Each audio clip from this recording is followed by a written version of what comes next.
नमस्कार मित्रांनो, मी उदय लंगड पुन्हा एकदा स्वागत करतो आपल्या सर्वांचं आवडत्या युट्यूब चॅनल शेती मित्र वर व्हिडिओ पाहणाऱ्या प्रत्येक शेतकरी मित्राच्या आणि कास्तकार बांधवाच्या आजच्या व्हिडिओमध्ये मनापासून खूप खूप स्वागत।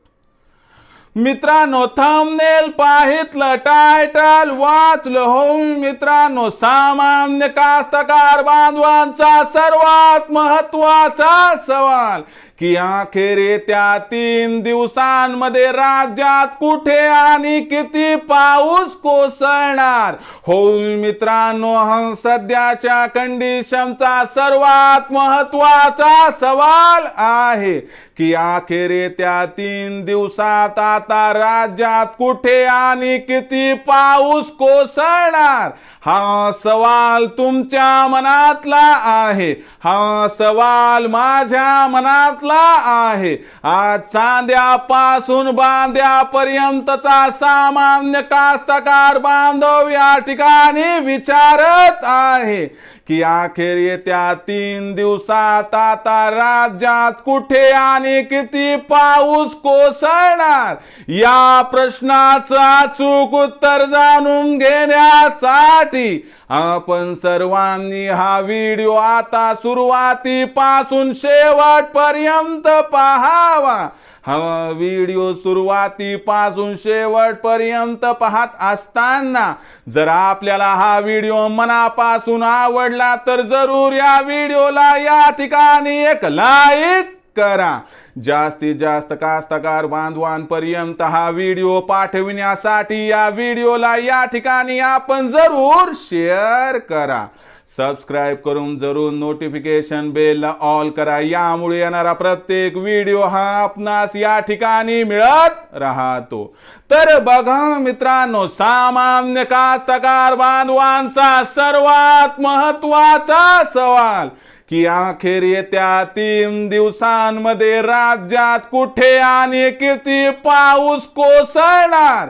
या प्रश्नाचं अचूक उत्तर जाणून घेण्यासाठी आता हा व्हिडिओ शेवटपर्यंत पहा, ज्यामुळे आपल्याला आपल्या जिल्ह्यात, तालुक्यात, खेड्यात, गावात, शेत शिवारात या ठिकाणी येत्या 3 दिवसात पाऊस पडताना दिसणार आहे अथवा नाही याबद्दल अधिक माहिती मिळू शकते। तर बघा मित्रांनो, आपण जर मान्सूनचा विचार केला तर मान्सून हा आता राज्यातील 90% भूभागात पोहोचला आहे, पण जी एक शक्ती होती मान्सूनची ती शक्ती तो गमावून बसलाय। पण आनंदाची वार्ता मित्रांनो की बंगालच्या उपसागराकडून आता मान्सूनला शक्ती प्राप्त होण्याची शक्यता आहे। यामुळे येत्या 72 तासात, यामुळे येत्या 3 दिवसात आपल्याला कोकण, पश्चिम महाराष्ट्र, मराठवाडा, विदर्भ, खानदेश या 5ही विभागांमध्ये पाऊस पडताना दिसणार आहे।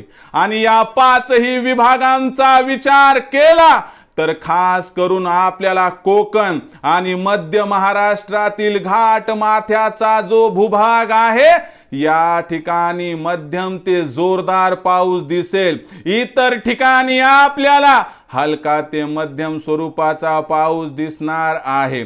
या परिस्थितीमध्ये आपण पेरणी करावी अथवा करू नये या प्रश्नाचं एवढंच उत्तर आहे की जोपर्यंत 75 सेंटीमीटर पर्यंत जमिनीत ओल व वातावरणामध्ये गारवा आणि येत्या 4-8 दिवसात पाऊस पडण्याची शक्यता असणार नाही तोपर्यंत पेरणी करू नका, कारण आणखीन काय पेरणीची वेळ गेली नाही।